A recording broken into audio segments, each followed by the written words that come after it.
Hello students, I am Arvinder Kaur at Mind Our Classes and today we will discuss a chapter from ninth class history book and the name of the chapter is Forest Society and Colonialism. So beta, this is the second video lecture for this chapter and in it we will discuss the second part of our chapter, that is the rise of commercial forestry. Now, what is the meaning of commercial forestry? Commercial forestry किसे बोलते हैं? So, beta, to understand this word, we will divide it into the three parts. Now, what is commercial forestry? Why it was introduced and how it was implemented in the country. So, basically जो commercial word है इसका मतलब होता है, इसको use किया जाता है फॉर द मॉनिटरी पर्पजेज, पैसे जैसे मामलों के लिए हम इस्तेमाल करते हैं. एंड जो फॉरेस्ट्री वर्ड है वो लिया गया है फॉरेस्ट से. फॉरेस्ट मीन्स जंगल. So basically how to fulfil monetary purpose through the forest, कि कैसे जंगलों से पैसा कमाया जा सकता है. Like even today forest are very much valuable, बहुत वैल्यूएबल है. And what about that time when British were ruling India, जब ब्रिटिश इंडिया को रूल कर रहे थे, on that time the British, why British decided to do this type of forestry, commercial forestry, की जंगलों से पैसा कमाया जाए. So as in the previous section we have seen that the British needed forest in order to build the ships and railways. हमने पहले ही आपको बता दिया कि ब्रिटिश को ये फॉरेस्ट किस लिए चाहिए थे. उन्हें अपने शिप्स बनाने थे, उनको अपनी रेलवेज़ के लिए स्लीपर्स बनाने होते थे. मीन स्लीपर क्या होते थे ये भी हमने आपको बताया था, डेट वुडन प्लैंक्स जो कि ट्रैक्स के बीच में लगाए जाते थे. So we have already discussed that the British were interested in timber. For what purpose? For the ships and railways. So in this sense, the timber of India was very much valuable for them. उनके लिए बहुत कीमती था.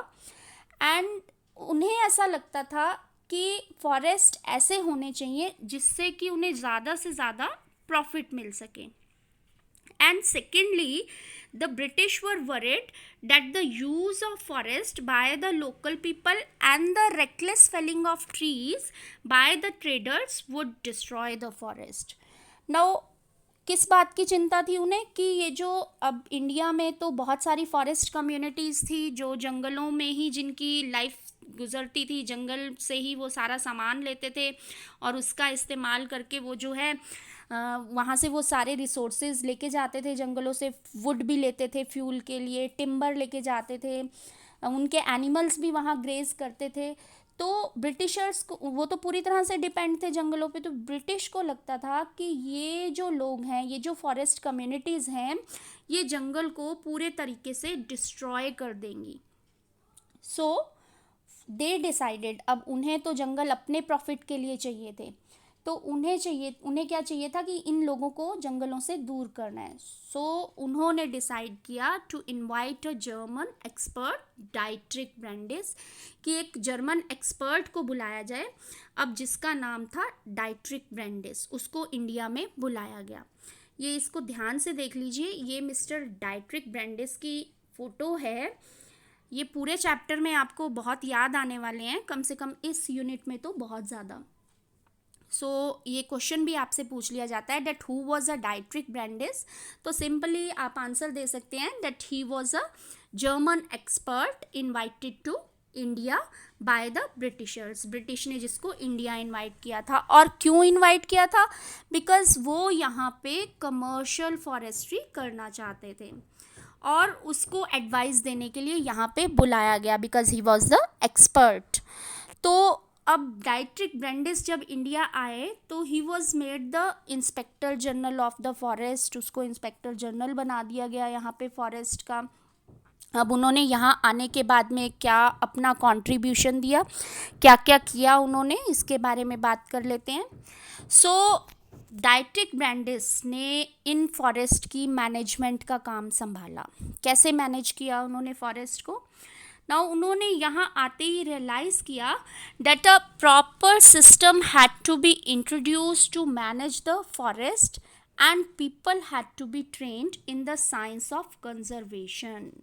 अब उन्होंने पूरा यहाँ पे इंस्पेक्शन किया जंगलों का, और उसके बाद उन्होंने ये अपना सुनाया डिसीजन कि उन्होंने बोला कि अगर आपको यहाँ कमर्शियल फॉरेस्ट्री को बढ़ावा देना है तो उसके लिए you should believe in the science of conservation, कि आपको साइंस ऑफ कंजर्वेशन जो है वो यहाँ पे करनी होगी। अब ये साइंस ऑफ कंजर्वेशन क्या थी उनके according to him, that the trees को कंजर्व करो, उनको काटो मत, एंड जो भी यहाँ पे एक्टिविटीज़ हैं आउटसाइडर्स की उनके अकॉर्डिंग, लाइक ब्रिटिशर्स के अलावा जो दूसरे लोग हैं, लाइक जो एनिमल्स की यहाँ पे ग्रेजिंग कराई जाती है, जानवरों को चरने के लिए छोड़ा जाता है, उस सब को रिस्ट्रिक्ट कर दो, उसके ऊपर बैन लगा दो। एंड अब लोग अपने कैटल्स को ग्रेजिंग के लिए फॉरेस्ट लेके जाते थे, वहाँ पे विलेज कम्युनिटीज़ जो थी, तो वो कैटल्स क्या करते होते थे कि जो छोटे छोटे नए प्लांट्स ग्रो कर रहे होते थे जिन्हें सैपलिंग बोला जाता है, तो उनको भी खा जाते थे। दूसरा, वो वहाँ पे लकड़ियाँ वगैरह भी तोड़ा करते थे, लेके जाया करते थे, उनको तो अपने घर चलाने के लिए चाहिए थे। तो अब डाइट्रिक ब्रैंडिस ने बोला कि इन सारी एक्टिविटीज़ को रिस्ट्रिक्ट कर देना, बैन कर देना है। सेकेंडली उसने ये भी बोला that this system would need legal sanctions, कि इसके लिए अब लीगल सैंक्शन क्या मतलब था कि कुछ ऐसे रूल्स बनाए जाएं फॉरेस्ट की यूज़ को लेके या फॉरेस्ट रिसोर्सेज की यूज़ को लेके, कि जो भी लोग इन रूल्स को अगर वायलेट करते हैं, उनको अगर तोड़ते हैं, तो उनको पनिशमेंट दिया जाए। मीन्स सो डैट द जो टिम्बर की प्रोडक्शन होगी, जो लकड़ी यहाँ पे है जंगलों की, उसको प्रिजर्व किया जा सके for the British use, British के इस्तेमाल के लिए उसको प्रिजर्व करे।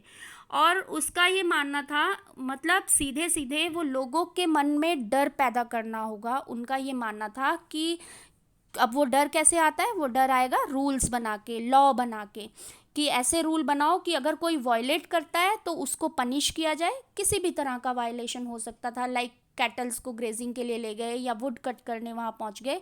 तो ये ब्रैंडिस का बेसिक आइडिया था। इस आइडिया के साथ ही उसने डिसाइड किया कि हम फॉरेस्ट को गवर्न करेंगे और यहाँ पे कमर्शियल फॉरेस्ट्री को बढ़ावा देंगे। So this was the what the commercial forestry mean to them. उनके अकॉर्डिंग कमर्शियल फॉरेस्ट्री क्या थी कि अपने प्रॉफिट के लिए जंगलों से मैक्सिमम जो फ़ायदा है, अपना प्रॉफिट जो है मैक्सिमम फॉरेस्ट से अर्न करना है। अब ब्रैंडिस ने इस सब के लिए जो सिस्टम यहाँ पे इंट्रोड्यूस किया, मतलब मिस्टर ब्रैंडिस ने, जो डाइट्रिक ब्रैंडिस थे, उन्होंने यहाँ पे आके क्या क्या काम किया उसके बारे में ज़रा बात करते हैं। सो Dietrich Brandis set up the Indian Forest Service in 1864। अब ये इंडियन फॉरेस्ट सर्विस क्या होती है बेटा, लाइक आप देखते हो आज भी बहुत सारे बच्चे जो हैं वो यूपीएससी के लिए प्रिपेयर करते हैं, फॉरेस्ट डिपार्टमेंट में जॉब्स के लिए प्रिपेयर करते हैं, फॉरेस्ट ऑफिसर बनने के लिए। तो लेकिन ये स्टार्ट किसने किया था, ये ब्रैंडिस ने स्टार्ट किया था। और ये जो आप लोगो देख रहे हो ना, ये इंडियन फॉरेस्ट सर्विस का लोगो है, जो फॉरेस्ट डिपार्टमेंट का लोगो है ये। अब इस डिपार्टमेंट को इंडियन गवर्नमेंट जो है वो हैंडल करती है, गवर्न कर रही है, इसको अपने हिसाब से चलाती है। उस समय ये डाइट्रिक ब्रैंडिस ने स्टार्ट की थी, और इसके साथ साथ उन्होंने इंडियन फॉरेस्ट एक्ट पास किया 1865 में। मीन्स अब उन्होंने एक गवर्नमेंट डिपार्टमेंट बना दिया forest service, Indian forest service, कि जो फॉरेस्ट की देखभाल करेगा। और इस डिपार्टमेंट को काम करने के लिए एक पूरा रूल्स रेगुलेशंस चाहिए था, मतलब एक पूरा सेटअप तैयार किया गया। तो उसके लिए फॉरेस्ट एक्ट मीन्स कानून पास कर दिया गया कि उसके अकॉर्डिंग जो है वो फॉरेस्ट को अब रेगुलेट किया जाएगा, कंट्रोल किया जाएगा। तो ये इंडियन फॉरेस्ट एक्ट के बारे में हम आगे बात करेंगे। इसमें आगे 2 टाइम्स अमेंडमेंट्स भी की गई। अमेंडमेंट मतलब चेंज भी थोड़ा थोड़ा किया गया। तो वो क्या था, इसके बारे में हम अभी आपको थोड़े आगे आके बताएंगे। अभी हम और बात करते हैं कि डाइट्रिक ब्रैंडिस की और क्या क्या कॉन्ट्रीब्यूशंस रही। तो इस चीज़ को बड़े ध्यान रखिएगा, ये बहुत इंपॉर्टेंट टॉपिक है और इम्पॉर्टेंट क्वेश्चंस को कवर करता है ये टॉपिक। तो ये जो डाइट्रिक ब्रांडिस थे, इन्होंने एक इम्पीरियल फॉरेस्ट रिसर्च इंस्टीट्यूट भी सेटअप कराया देहरादून में 1906 में। ये जो इम्पीरियल रिसर्च इंस्टीट्यूट था, it was totally on the guidelines of the Dietrich Brandis की गाइडलाइंस के ऊपर ही इसको सेटअप किया गया था। यहाँ पे क्या होता था, यहाँ पर लोगों को ट्रेनिंग दी जाती थी कि किस तरह से फॉरेस्ट को कंजर्व करना है। अब इस इंस्टीट्यूट में और क्या क्या होता था, scientific forestry was taught here. Scientific forestry यहाँ पे जो है वो टॉट की जाती थी। ये देहरादून का इम्पीरियल जो रिसर्च इंस्टीट्यूट है, ये उसकी एक फ़ोटो है और अभी भी यहाँ पे जो है वो काम चलता है। अभी मैंने एक टर्म यूज़ की, साइंटिफिक फॉरेस्ट्री, जो कि इस इंस्टीट्यूट में लोगों को सिखाई जाती थी। Now what was this scientific forestry? ये साइंटिफिक फॉरेस्ट्री क्या थी? हालांकि बहुत सारे लोग और बहुत सारे इकोलॉजिस्ट ऐसा मानते हैं कि उस समय जब ये साइंटिफिक फॉरेस्ट्री इंट्रोड्यूस की गई थी तो उसमें साइंटिफिक कुछ भी नहीं था, but it was totally based on the idea of the Dietrich Brandis. ये डाइट्रिक ब्रांडिस के आइडियाज़ के ऊपर टोटली बेस्ड थी। मीन्स क्या आइडिया था उनका? वही science of conservation of forest by the legal sanctions, की लीगली कानून बना के जो फॉरेस्ट हैं उनको कंजर्व किया जाए। So what was the scientific forestry? ये एक वो सिस्टम था in which cutting of trees was controlled by the forest department, in which old trees were cut and new ones were planted. कि scientific forestry में क्या किया जाता था, ये जो फॉरेस्ट डिपार्टमेंट था वो पुराने पेड़ों को काटता था और नए प्लांट कर रहा था। कैसे? अब देखो इसको, लाइक फॉरेस्ट का मतलब क्या होता है? Natural forest. नेचुरल फॉरेस्ट मतलब वो फॉरेस्ट जहाँ मिक्सचर ऑफ ट्रीज़ मिलेंगे, means different type of trees. Different type of trees कैसे होते हैं? लाइक आप कभी जंगल के बारे में आपने सुना हो या कभी देखा हो, कहीं मूवीज़ वगैरह में देखा होगा, जंगल में हर तरह के पेड़ होते हैं, छोटे भी होते हैं, बड़े भी होते हैं, अलग अलग क्रीपर्स भी होते हैं। तो means variety of trees are there. अब यहाँ साइंटिफिक फॉरेस्ट्री के अंडर क्या किया जा रहा था, अब पूरी जगह के जंगल को कट कर दिया गया और उसकी जगह वो ट्रीज़ लगाए गए जिससे कि ब्रिटिशर्स को फ़ायदा मिलता था। Means in scientific forestry natural जो फॉरेस्ट थे उनको कट डाउन कर दिया गया, जिसमें कि इतनी वैरायटी ऑफ ट्रीज़ थे, और उनकी जगह कैसे पेड़ लगे ब्रिटिशर्स के फ़ायदे के? Means straight trees, one type of trees in a rows, जिसको कि आप एक तरह से प्लांटेशन भी बोल सकते हैं। लाइक यहाँ पे आपको एक पिक्चर शो हो रही है, ये देवदार के प्लांटेशन है, देवदार के ट्रीज़ हैं, कांगड़ा डिस्ट्रिक्ट में है ये आपकी एनसीईआरटी बुक से ही ली गई है ये पिक्चर, जिसमें आप देखो same type of trees in a rows are grown, lines में एक जैसे पेड़ जो हैं वो ग्रो किए गए हैं। एक और पिक्चर है यहाँ पे, हेयर दिस इज़ अ आइले। आइले क्या होता है? आइले जो है वो इंग्लिश का वर्ड है, इसका मतलब होता है पैसेज, रास्ता। तो ये टस्कनी में पॉपुलर जो ट्रीज़ थे, पॉपुलर के ट्रीज़, पॉपुलर एक तरह का पेड़ होते हैं जिससे प्लाईवुड बनता है, फिर उसके ट्रीज़ हैं, और बीच में आप देखो कि आइले है। आइले मतलब रास्ता है एक, वो रास्ता छोड़ दिया जाता था कि जो फॉरेस्ट ऑफिसर्स वगैरह है वो उनमें से आसानी से गुजर सकें और जंगलों का पूरा जो इंस्पेक्शन है वो सब वो लोग जो है वो कर सकें। सो इन दिस टाइप जो नेचुरल फॉरेस्ट थे दे वर कट डाउन, और उनकी प्लेस पे इस टाइप के सेम टाइप ऑफ ट्रीज़ जो थे स्ट्रेट रोज में प्लांट किए जा रहे थे, बेसिकली प्लांटेशन की जा रही थी, जिसको कि वो साइंटिफिक फॉरेस्ट्री बता रहे थे। और इसकी एक बहुत बड़ी डिसएडवांटेज थी। क्या डिसएडवांटेज थी इसमें? कि लाइक आप देखते हो कि जो डाइवर्सिटी थी ट्रीज़ में, मतलब वैरायटी, जो नेचुरल फॉरेस्ट में lot of different type of trees होते हैं, तो वो डाइवर्सिटी अब इकोलॉजिकली वो ख़त्म होती जा रही थी। तो जो ये कमर्शियल फॉरेस्ट्री कर रहे थे उसको प्रॉपर प्लान बना के किया जा रहा था। मीन्स क्या प्लान बनाया जा रहा था? लाइक एक तरह के ट्रीज़ लगाए जा रहे हैं, ऐसे ट्रीज जिससे कि उनका पर्पस सॉल्व हो सके। कौन सा पर्पस? मैक्सिमम प्रॉफिट अर्न करने का।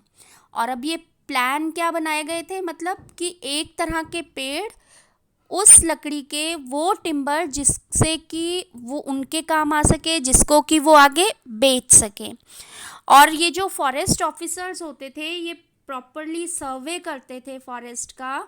They estimated the area under the different type of forest, और ये डिसाइड करते थे कि कितने ट्रीज जो हैं वो ग्रो कर चुके हैं and how much area will be cut down, कि कौन से वाले एरिया में से जो है वो ट्रीज को पर ईयर कट करना है। पूरा जंगल एक साथ काट नहीं दिया जाता था, उसमें से डिसाइड किया जाता था like 1/4 part of the forest will be cut down, उसकी जगह नए प्लांट्स जो है, नए ट्रीज़ जो हैं वो रीप्लांट किए जाएंगे, लगाए जाएंगे। नेक्स्ट ईयर फिर दूसरा एरिया कट करेंगे।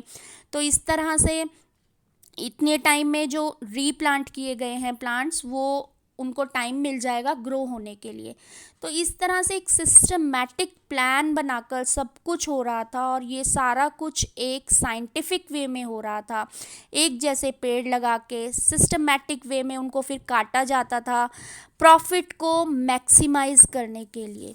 सो what was this? This was the scientific forestry. ये उनके लिए साइंटिफिक फॉरेस्ट्री थी। नाउ बेटा, हाउ दिस टाइप, ये जो इसके लिए उन्होंने प्रॉपर प्लान्स बनाए थे फॉरेस्ट के लिए। नाउ इसके लिए अभी हमने आपसे ऊपर बताया था कि फॉरेस्ट का उन्होंने फॉरेस्ट एक्ट पास किया था। और उस फॉरेस्ट एक्ट को 1865 में जिसको पास किया गया, उसमें उन्होंने 2 टाइम्स उसमें अमेंडमेंट की थी।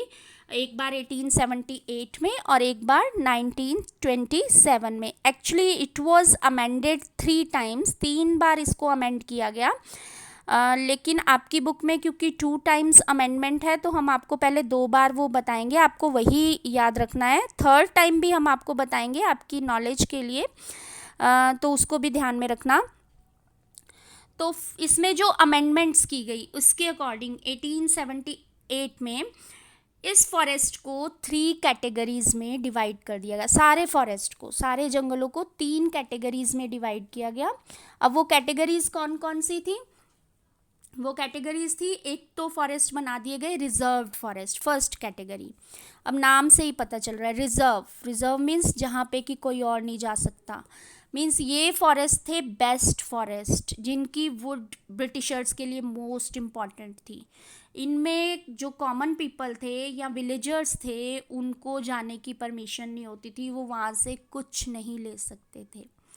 फिर सेकंड कैटेगरी में आते थे जो आपके प्रोटेक्टेड फॉरेस्ट होते हैं, और थर्ड कैटेगरी थी विलेज फॉरेस्ट की। अब ये प्रोटेक्टेड फॉरेस्ट और विलेज फॉरेस्ट में कोई बहुत ज़्यादा डिफरेंस नहीं होता था, ये जो है नियर अबाउट मिलते जुलते थे। बट डिफरेंस ये था कि प्रोटेक्टेड फॉरेस्ट जो थे उनमें से हाउस बिल्डिंग और फ्यूल के लिए जो वुड थी वो परमिशन के बाद मिलती थी, और कुछ एक जंगल का एरिया जो विलेजर्स के लिए छोड़ा गया था, that was the village forest. तो प्रोटेक्टेड फॉरेस्ट और विलेज फॉरेस्ट में से villagers were allowed to take the wood for house building and fuel, but after the permission, लेकिन परमिशन के बाद। तो ये तो अमेंडमेंट्स थी 1878 और 1927 की। अभी मैंने आपको बोला कि एक अमेंडमेंट और हुई थी जो बुक में नहीं है। उसके अकॉर्डिंग क्या हुआ था, एक्चुअली ग्रास जो बैम्बू था it was considered into the grass category, उसको ग्रास की कैटेगरी में रखा गया था, क्योंकि टिम्बर का तो बैन था कटिंग करना। तो बैम्बू क्योंकि ग्रास की कैटेगरी में आता था तो जो विलेजर्स थे वो उसको कट कर सकते थे, काट लेते थे पहले। फिर बाद में क्या हुआ, बैम्बू को अमेंडमेंट करके एक्ट में बैम्बू को भी टिम्बर की कैटेगरी में डाल दिया गया। तो उससे क्या हुआ कि अब विलेजर्स के लिए उसके ऊपर भी रिस्ट्रिक्शन लग गई, वो उसको भी कट नहीं कर सकते थे। So these were the forest act. ये वो फॉरेस्ट एक्ट थे जिनका सीधा सीधा असर किसके ऊपर पड़ रहा था, लोगों की लाइफ के ऊपर, पीपल पे। अब ब्रांडिस ने जो भी चेंजेस किए उससे क्या हुआ, फॉरेस्ट लॉ आ गए, एंड दीज लॉ अकॉर्डिंगली जो फॉरेस्ट कम्युनिटीज़ थी उनको अब ब्रिटिश ही गवर्न करने लगे थे, और इस चेंज का इम्पैक्ट भी लोगों के ऊपर देखने को मिला। नाउ अब लोगों के ऊपर इसका क्या इम्पैक्ट पड़ा, तो नेचुरली उनकी लाइफ जो थी वो तो पूरे के पूरे तरीके से फॉरेस्ट के ऊपर डिपेंड थी, तो वो पूरी की पूरी एक तरह से डिस्टर्ब हो गई। And this will be discussed, ये जो हमारा टॉपिक है, how the lives will of the people were affected by these forest law, इसको हम अपने अगले वीडियो लेक्चर में कवर करेंगे, because it is also a bit lengthy. So be connected with us for the next video lecture. Till then, goodbye, see you once again, thank you.